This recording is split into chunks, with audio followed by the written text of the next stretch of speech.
People might know that obviously after the attacks on the Twin Towers and all the rest of it back in September 11, 2001, there was a basic frenzy around the world where thousands of innocent people were rounded up in the United States and all over the world under the rubric of the whole war on terror and everything like that. And Mamdouh was caught up in that net and everything, basically. He was arrested in Pakistan. He was taken under the so-called Rendition program, where the US outsources its torture to other countries. He was taken to Egypt, where he was tortured for 6 months by the now toppled dictatorship in Egypt under Hosni Mubarak, and he'll tell more about that story as well. He was then taken from Egypt to Guantanamo Bay, where he languished for 3.5 years with no real assistance from our Australian government, of course. He was never even charged with a crime, so let alone convicted. Mamdouh was never even charged with a crime, and yet he's had to suffer 6 months of torture followed by 3.5 years of further torture and incarceration in Guantanamo Bay before finally he had to be released and has returned home here to Australia, where ever since then he has never ceased to speak out. He is a real inspiration, I think, to all of us, an example of someone who they've never been able to shut up, never been able to silence, and still spends every day fighting for justice and truth in the world in which we live in, not just for himself, but for a better world in general. So I think we should all give a round of applause to Mamdouh. And welcome him to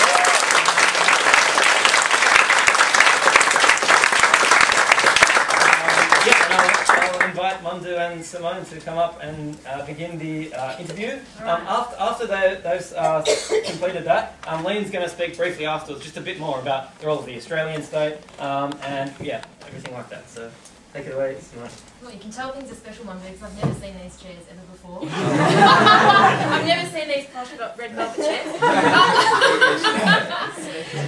Okay, well, Mamdouh, I guess, as Josh sort of just alluded to a little bit, there's been a whole bunch of WikiLeaks documents that have come out recently that have basically confirmed everything that you've ever said that has happened to you in terms of your story of your kidnapping in Pakistan, your rendition to Egypt, and also the involvement of the Australian government in all of this. So I was wondering if you could just take us through a little bit about what WikiLeaks has actually confirmed that's happened to you, and maybe starting off by talking about what happened to you in Egypt, because you came face to face with Omar Suleiman, the head of the security forces, and Gamal Mubarak, Hosni Mubarak's son, when you were in jail, when you were rendered into these torture chambers basically in Egypt. Can you talk a little bit about what happened to you there, and also WikiLeaks and what WikiLeaks has exposed?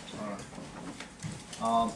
First, I want to thank everybody who's been here to encourage us to tell you the story. The story is a crime. I haven't done any crime. I haven't been charged in my life. I've never been in a police station. I've never been taking fingerprints in my life. I've been around the world all my life. I've been always, since I was 16-year-old, I've been traveled. I love travel. I love to go everywhere around the world. I'm not scared of anything because I'm not doing anything to worry about it. Well, the situation here, the Asia in this country, abusing the power and using the Muslim community, especially an Arab community, as to be spy and dogs. If any as you hear it, have to be careful because I smell them. Be careful. And what happened was this spy, I call him a spy, I'm not calling him the official, I call him a spy. They go in the Arab community and they try to make people against each other and they try to see what's the weakness to use it. Like so many issues around the world, and because with my experience, what they use like a Mossad and agencies, the CIA and federal police and FBI around the world, what they do, if they want to attack any country or they want to attack a community, they're going to get some from their own community and they make him do something wrong. And like in Egypt, if they want to say accusing people as a terrorist, they get some from the Muslim community, they pay him or they protect, say we give you protection, or maybe if you have a jail and we release you, but I want you to do bombing in this place under your name, and you say, I am involved with this, I'm a terrorist. Now they give him authority. In this case, they say, oh look, this is the Muslim guy, he's from the Brotherhood, he done that. Now that's the issue, what happened. Now they as you try to employ me to be inside our community. I've been refused for a long time. They want me because I was in Australia like these guys here. They've been trying people in a refugee, and people come from detention center. They try to get him out. What I used to do, I used to help people in a detention center. We used to have a lawyer called Tony Barlow was here, and we employ him to get people off the detention center. And as you become interested with me. And when I went to United States and I follow case of one guy killed Meir Kahana, I was involved, I see the case, and they become more interested. Now they couldn't get me until, because they asked you no power like after September 11. After September 11 I was in Pakistan, I have some business, I was sick and tired of the system of Australia. I came in Australia as a freedom, a free country to live in peace with no problem. Egypt is run by corruption, by criminal as an agency. Anybody buying the leader or the president in Egypt, he'd do anything. I used to call Mubarak before as a telephone box because he doesn't speak until you put money.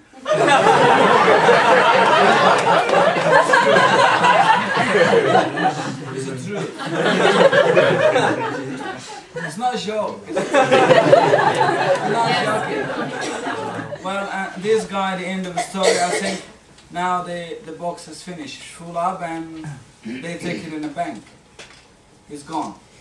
We left the country because we can't live. In the country, you have to live in Egypt as non-human or to be punished. It's not only you're punished if you say no. You're not going to be punished by yourself, or the family is going to be punished. You don't know your mom, your sister, it doesn't care.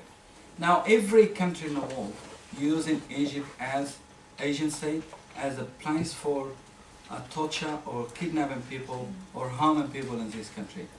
Now the good chance for Australian officials, they ask you, I call them the spy, they try to employ me to find some special people from Australia. They have a lady, her name Rabia Hutchinson, and they have a guy, his name Matthew Stewart. Matthew Stewart was a military officer. He was in Indonesia some times ago, and he left because the attitude of the military wasn't proper, and he went to Afghanistan against the American and against Australia, because he even released some video tape in Afghanistan about the military, what they do and what they done to him, and what the Australian government done in Indonesia.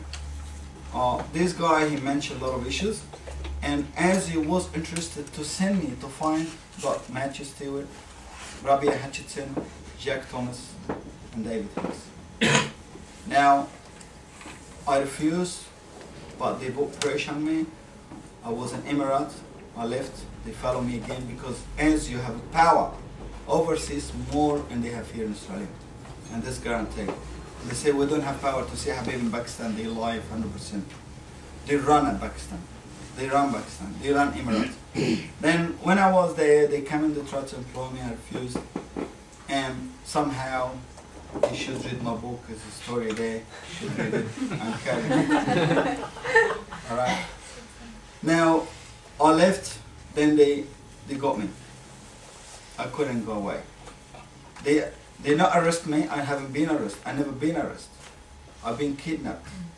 I've been sold by a Pakistani to the American, and from the American, they take me, Australia, and send me to Egypt for torture. Australian government, very important issue, they paying $10 million for me to the Egyptian to torture me. $10 million. Australian government paying Mubarak, his son, and Omar Suleiman, the head of the agency, to keep me in Egypt for torture. That's the cost to Australia, and more after. They keep asking for money. Now, I was taken to Egypt for no reason. because when the ASU tried to employ me, what I did filming the official, and I recorded. When they kidnap me, they find the photo of the ASU, and they find the recording when they try to employ me, and they start worried and say, this guy, if I go in Australia, it's gonna be a big issue for us.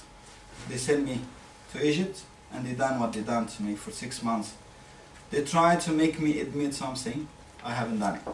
Can you speak about what happened to you when you were in Egypt? And when you saw you're gonna ask me for this. Not in detail. It's really distressing, you see, and I hate to talk about this. You see, it's electric shock, it's drugs.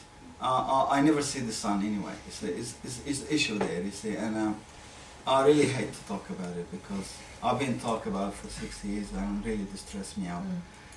It's not non-human. You can put it as a way you're never gonna believe it in your life. Say, and not only me, you see, I got thousands of people being sent to Egypt for torture, and every single person gone to Egypt cost his country not less and from 10 million up. Every single person.